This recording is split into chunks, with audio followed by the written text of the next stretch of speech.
Hello students, আমার চ্যানেলে তোমাদেরকে স্বাগত। শুরু করছি মাধ্যমিক 2026 ভূগোলের একটি ক্লাস।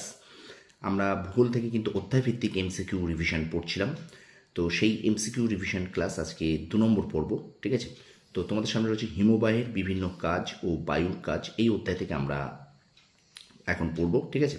তো প্রথম থেকে শেষ পর্যন্ত ভিডিওটা দেখবে। আর একটা কথা বারবার বলছি, শর্ট প্রশ্নের জন্য কিন্তু কোনো সাজেশন হয় না। শর্ট প্রশ্ন কিন্তু তোমাদের টেক্সট বইটা ভালো করে পড়তে হবে এবং প্রচুর শর্ট প্রশ্ন পড়তে হবে, ঠিক আছে? তো তোমাদের পড়ার রুটিনের মাঝে আমার এই ছোট্ট ছোট্ট ভিডিও 4-5 মিনিটের জন্য, তো এই ভিডিওগুলোকে একটু ভালো করে দেখো, আশা করি তোমরা অবশ্যই উপকৃত হবে, ঠিক আছে? তো চলো শুরু করি। মাধ্যমিক 2026 ভূগোল অধ্যায়ভিত্তিক এমসিকিউ রিভিশন। আজকের যে অধ্যায় দুটো আছে, প্রথম অধ্যায়ের থেকে দুটো পার্ট, একটা হিমবাহের বিভিন্ন কাজ ও বায়ুর কাজ থেকে। চলো শুরু করি ক্লাসটি। দেখো, হিমবাহের বিভিন্ন কাজ থেকে যে প্রশ্ন, দেখো প্রথম এমসিকিউ, ঝুলন্ত উপত্যকায় সৃষ্টি হয় জলপ্রপাত। চলে যাই আমরা 2 নম্বর প্রশ্নে। হিমবাহের সঞ্চয় কার্যের ফলে প্রান্ত গ্রাবরেখায় সৃষ্টি হওয়া ত্রিকোণাকার ভূমিকে বলে কেন। পরের প্রশ্ন, হিমবাহ উপত্যকা দেখতে হয় ইউ আকৃতির। 4 নম্বর প্রশ্ন, রসে মতানের সৃষ্টি হয় হিমবাহের ক্ষয়ের ফলে। 5 নম্বর প্রশ্ন, হিমশৈলের যত ভাগ জলের ওপরে থাকে 9 ভাগের 1 ভাগ। পরের প্রশ্ন 6 নম্বর প্রশ্ন, দেখো পৃথিবীর বৃহত্তম পার্বত্য হিমবাহটি হল হুবার্ট।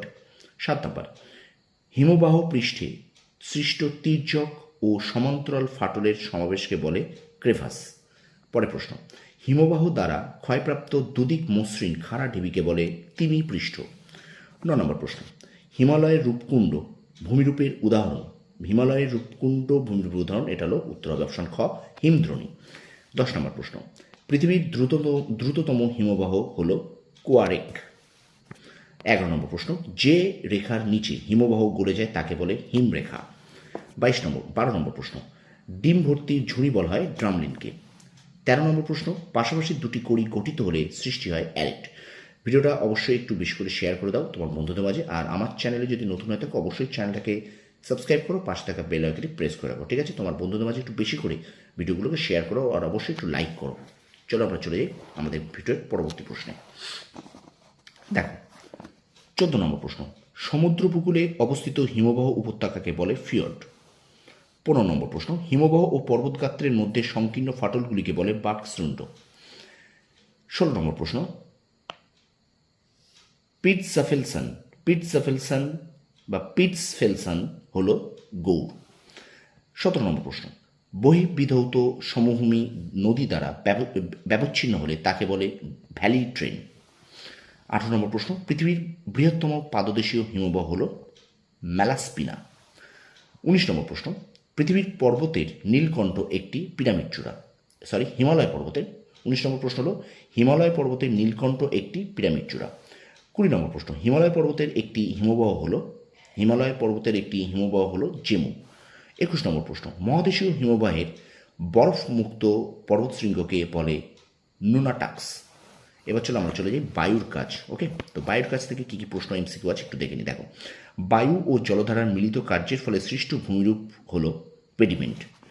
2 নম্বর প্রশ্ন, মাশরুম রক নামে পরিচিত ভূমিরূপটি হল গৌড়।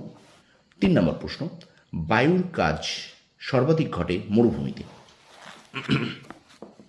4 নম্বর প্রশ্ন, বায়ুর সঞ্চয়ের ফলে গঠিত সমভূমিকে বলে লোয়েস। 5 নম্বর প্রশ্ন, বায়ু প্রবাহের সমান্তরালে যেসব বালিয়ারি গঠিত হয় তাকে বলে সিফ। 6 নম্বর প্রশ্ন, থর মরুভূমিতে বায়ু অপসারণের ফলে সৃষ্ট গর্তকে বলে ধান্দ। 7 নম্বর প্রশ্ন, মরু সমপ্রায় ভূমিতে কঠিন শিলা গঠিত কিছু অনুচ্চ পাহাড় অবশিষ্টাংশ ভূমিরূপ হিসেবে থেকে যায়, তাকে আমরা কি বলি ইনসেলবার্জ। 8 নম্বর প্রশ্ন, সাহারা মরুভূমির লবণাক্ত হ্রদগুলিকে বলে শর্টস। 9 নম্বর প্রশ্ন, গ্রেট ভিক্টোরিয়া মরুভূমি হলো এক ধরনের উষ্ণ মরুভূমি। 10 নম্বর প্রশ্ন, মরুভূমির শুষ্ক নদী উপত্যকাকে বলা হয় ওয়াদি। 11 নম্বর প্রশ্ন, ভারতের একটি প্লায়া হ্রদ হল সম্বর। এবং শেষ প্রশ্ন, পৃথিবীর বৃহত্তম অপসারণ সৃষ্ট গর্ত হল কাতারা। তো এই ছিল আমাদের আজকের ক্লাসটি। অধ্যায়ভিত্তিক এমসিকিউ রিভিশন আমরা পড়লাম, হিমবাহের বিভিন্ন কাজ ও বায়ুর কাজ, এই অধ্যায়টা। তো তোমরা অবশ্যই একটু বন্ধুদের মাঝে একটু বেশি করে শেয়ার করে দেবে। আমার এই ভিডিওটা। আর অবশ্যই তোমরা লাইক করবে, কমেন্ট করবে। তোমরা দেখো, তোমাদের কমেন্ট অবশ্যই একটু দরকার। তোমরা অনেকেই ভিডিওগুলো দেখো, কিন্তু তোমরা কেউ লাইক করো না, কেউ কমেন্ট করো না। একটু লাইক করো, একটু কমেন্ট করো, যাতে তোমাদের কমেন্ট পেয়ে তোমাদের যদি ভালো লেগে থাকে, এটাই কিন্তু আমার শান্তি, আমার তৃপ্তি। ঠিক আছে? তো তোমাদের এই বিভিন্ন কমেন্ট, তোমাদের কী সমস্যা হচ্ছে সেগুলো যদি তোমরা একটু কমেন্টে না বলো, বা আমার হোয়াটসঅ্যাপ নাম্বার যদি হোয়াটসঅ্যাপে একটু না বলো, 9734630593, এই নাম্বারটা 9734630593, এই নাম্বারে তোমরা অবশ্যই কী কী তোমাদের প্রয়োজন আর্টস গ্রুপে সেগুলো তোমরা অবশ্যই একটু আমাকে বলো। কমেন্ট সেকশনে কমেন্ট করে জানাও ভিডিওগুলো থেকে তোমরা সত্যি উপকৃত হচ্ছ কিনা। দেখো, শর্ট প্রশ্নের জন্য কিন্তু তোমাকে অবশ্যই পড়তে হবে, এবং শর্ট প্রশ্ন আমি বরাবরই বলে আসছি, যে যত বেশি করে আসতে পারো সে কিন্তু তত বেশি নাম্বার তুলবে। ঠিক আছে? তো অবশ্যই এই পর্যন্ত ভিডিওটা শেষ করছি আজকে। তো আমার চ্যানেল যদি নতুন হয়ে থাকো, চ্যানেলকে অবশ্যই সাবস্ক্রাইব করে পাশে থাকা বেল আইকনটা প্রেস করে রাখো। তোমরা সফল হও, তোমাদের সাফল্য কামনা করি। ধন্যবাদ।